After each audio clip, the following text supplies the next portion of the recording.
I want to welcome you to this edition of the Mayor's Brief, and with me I have Jan Warren, who is the Executive Director for Meals on Wheels here in the area. So Jan, I just want to welcome you to the show, and thank you very much for coming. Thanks, Sandy. Thanks for having me. So tell me about Meals on Wheels, in the area.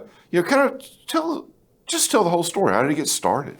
Well, it started 37 years ago in Rocky Mount. A small group of women. Before you were born, then? Way before I was born, right? And then 13 years ago, I took over as the executive director. At that point, we were at Lakeside Baptist Church. I remember. And we moved it to First Presbyterian Church. Mm-hmm. And so we've grown leaps and bounds since then, but so has the need. Right. And so right now we are running all out of First Presbyterian. Mm-hmm. We've grown from 1.5 staff people to 4.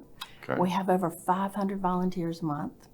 And we contract with Nash General Hospital to prepare our meals because we have some federal grants that kind of require a dietitian and different things that we're not able to provide, but the hospital does that for us. Mm-hmm. And then we contract with them for our meals. They cook them and prep them and bring them to us, and we deliver them Monday through Friday. And on Friday, we do a hot meal and 2 frozen meals for the weekend. That's awesome. I had the opportunity to do a little bit of volunteering Meals on Wheels, and it's a lot of fun. Yeah. So how does somebody even access it? I mean, how does it work? I just call and and what's the qualifying, how do I qualify? So to qualify, our biggest thing is you have to be homebound. It's based on physical need, not financial need. Okay. And so to qualify for Meals on Wheels, you have to be 60 or older, and you have to be homebound. You have to be unable to prepare a hot meal for yourself anymore, and you shouldn't have an aide or a family member with you during the day who can help you with that task. Okay. And so if you meet the basic qualifications, we kind of go over that over the phone.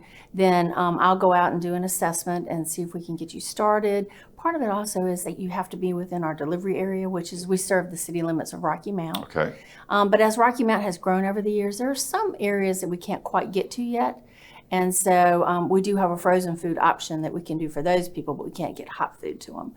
So, but we've done our best with trying to keep up with the growth of Rocky Mount and how to do that. But we just do it every day. Well, so tell me about the need. I mean, we're sitting here in COVID-19. I know. Oh my gosh. And it's something that I think we all hope would just be gone in 90 days, but it just keeps on. And I'm sure, like every other program, it's been one of those challenges that every time some new layer becomes available or apparent with COVID-19 and they've sent us some new direction on how to distance ourselves or how to keep everybody safe, you have to regroup and replan. But we've been able to operate through the entire time with COVID. We had to drastically change what we were doing because the clients that we serve are some of the most vulnerable population in our society because they are isolated already.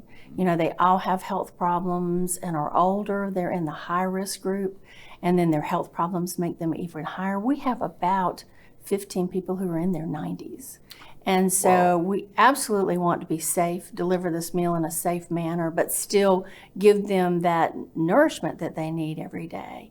So we, when we had the stay-at-home order, we changed our operation and started running just once a week instead of all 5 days. Okay. And we ran 800 frozen meals a week for the first 2 months. The last month, which was June, we ran 900 meals because we had added some people to the service. And we were able to get a core group of 24 volunteers who came every Thursday and delivered that route. So if you were Mrs. Jones getting a meal, you only saw that one person for 3 months. Right, it also limits your at risk for COVID too, right? That's the number of exposures. Right. That's exactly right. Well, so how does that really work? I mean, I remember one gentleman that I had on my list was a blind fellow. Yeah. And so that's not as easy as just dropping it at the doorstep and ringing the doorbell and leaving. And so it's not as easy as you think. And so for those frozen meals, the volunteers were masked up and they had to go into the home. And for like the blind gentleman, they would have to help him put them in the freezer or the refrigerator, depending on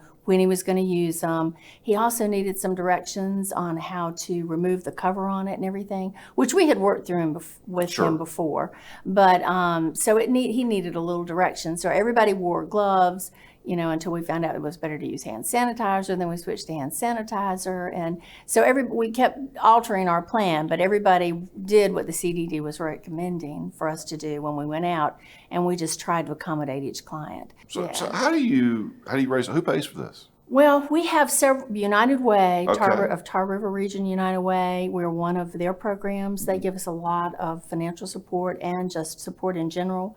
We were running out of masks. And United Way was able, through FEMA and another nonprofit, a national nonprofit, they were able to get in 125,000 masks. Wow. So we were given 12,500. Get you through at least a month or two, Yeah, right? a month or two. But, and so they help us that way also, and they help us with any other need that we have. And we can just always call Jenny Moorbutter and get assistance. But we also have 2 federal grants. They are our primary funding. They're a home and community care block grant. Okay. And we got those right before I came on to Meals on Wheels. And those grants have grown tremendously, and so has the paperwork, just with every, just like any other federal thing that you access. But those grants have been wonderful because they're through the Older Americans Act, so we have not had any decreases to say from those. But they fund about 75% of our service. That's fantastic. And they've been very consistent. So in the their use of funding. volunteers, you got really sort of a skeleton crew. Yes. So it's really going to the food. It is. All of our resources are going toward the food. And we are housed out of First Presbyterian. They do that as an outreach ministry to us. We don't pay Sure, of them for course. that service. And so we have very low overhead and all of that, which allows us to serve more and more people Which is with the our point. grant money, which is the point. That's So exactly you're right. saying though that it's increased the number of Oh, it folks has. tremendously. So Yeah. what is that? Is it the aging population within the city of Rocky Mount? Is it that we're finding folks that are having more physical disabilities? I mean, what are you seeing? I think it's a combination of both. And well, the baby boomers are aging out, and so we have more aging people just in general. Those aging people haven't necessarily planned for retirement in the way that they should have, or their circumstances have changed with COVID or whatever, so they don't always have the ability to have an independent care workers and everything paying out of pocket to come in and help them. So we are seeing that as a need. Just we have more people who are 60 who have disabilities who have a need. And then we're also seeing, we used to never do this, but now with insurance companies, and when you get hospitalized, insurance companies used to let you, they would pay for you to be in the hospital 2 weeks. Right. Now they discharge you so fast, you go home and you might not be able to cook, from whatever has happened, or, you're trying to do everything else and you don't have time to cook. And so we see more people now that come out that are kind of rehabbing. And we serve them for 2 or 3 months and then drop them off when they're so able to there's do a it again. short-term program here, we'll call it, an opportunity. And that was we never envisioned that before, but we've been able to transition into that. But it makes so also. much sense. It does. Wow. Yeah. And we get referrals from healthcare providers, from social workers, from just regular doctors, and then from family members or individuals. Neighbors will call and say, Mr. Jones down the street, I know he's just not doing well. Can you give him a call? And so we get referrals from all kinds of sources now that we used to not get. Well, I mean, that's just fabulous. So is there any limit to the number of people that you can provide service to? There is.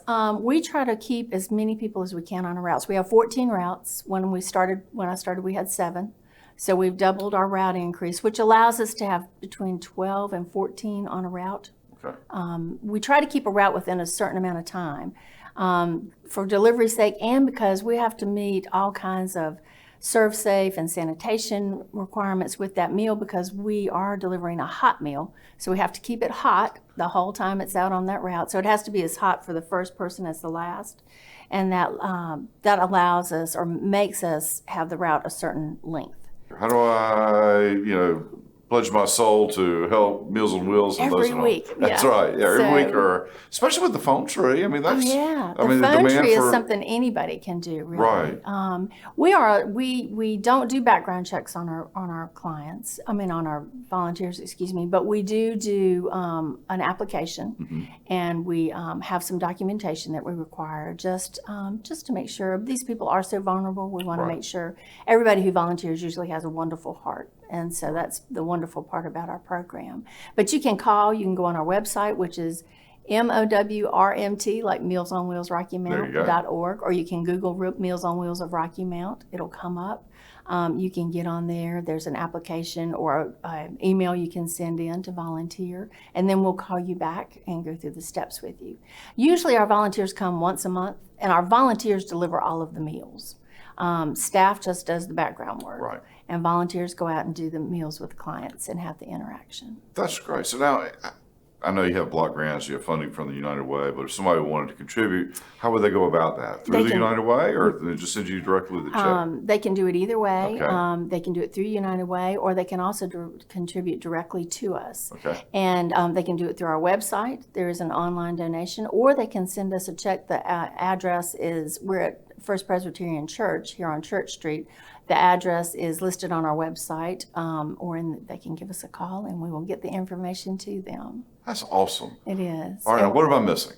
Well, we do have a fundraiser. All right, well, that let's talk happens about in the that. fall. There you go. That That's a happens in the segue. That's fall. perfect. That's All right. Beans and Brews, Yes. which we do at the mill. We've done it 7 years, 6 Yes. years. This would be our 7th year coming up in the fall. We've grown. We started at the farmers market, and we partnered with the mill from day one, because it is a chili competition. And I know you know this. I do. I've participated, I've eaten, and it is just one of the most marvelous events going because, look, it's casual, Yes. it's comfortable, you can stay as long as you want. Does it feel like there's this program That's that right. Mandates a certain attendance? And, That's and I right. just enjoy that. It is fun, and it's grown over the years. And last year we had over 625 people there. Right. So we have been talking with the mill. Our date was October 22nd this year. We have decided to postpone it. Well, Okay. to take a year off, to Okay. skip it. I We're not got it. moving it to January or February. We are going to skip this year. Right. And for everybody's safety, because there's not a way to really enjoy chili and beer and do social distancing or wear a mask. It's just not the same. It's not the same. And it's such a fun event. We really didn't want to change the character of the event. Right. So we're pushing it off for a year until next November. And we think our date is November 18th. But we will send out, we've got something going out Labor Day. Okay. And we're going to put it also on social media and a billboard so that everybody can save the date for next year. But we're going to miss it this year, and which is obviously a fundraiser for us also. Last year we cleared over $43,000. Wow.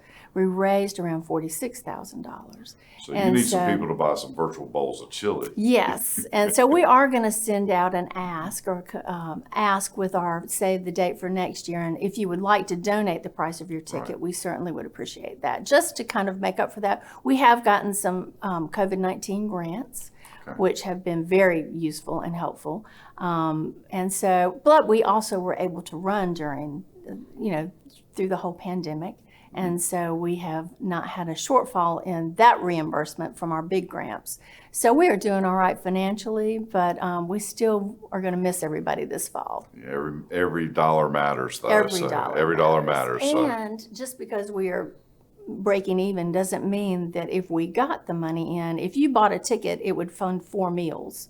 And so the more money we get in virtually from that non-existing fundraiser this year, the more meals we can provide. Well, we just So need to it's a ask a lot of win-win. people. Anybody's listening to this needs to write a check and just send it to you. I'm sure right. you take credit cards on your website. I'm That's sure right. any way that they can possibly contribute, it would be a good thing. That's exactly right. We would appreciate it. Well, look, thank you so much for coming. Thanks for I have having really me. enjoyed this conversation, and I hope the best for you. Thank you. And sign me up for a virtual bowl of chili. Okay, I'll put you down. Thank you. Thanks, Sandy.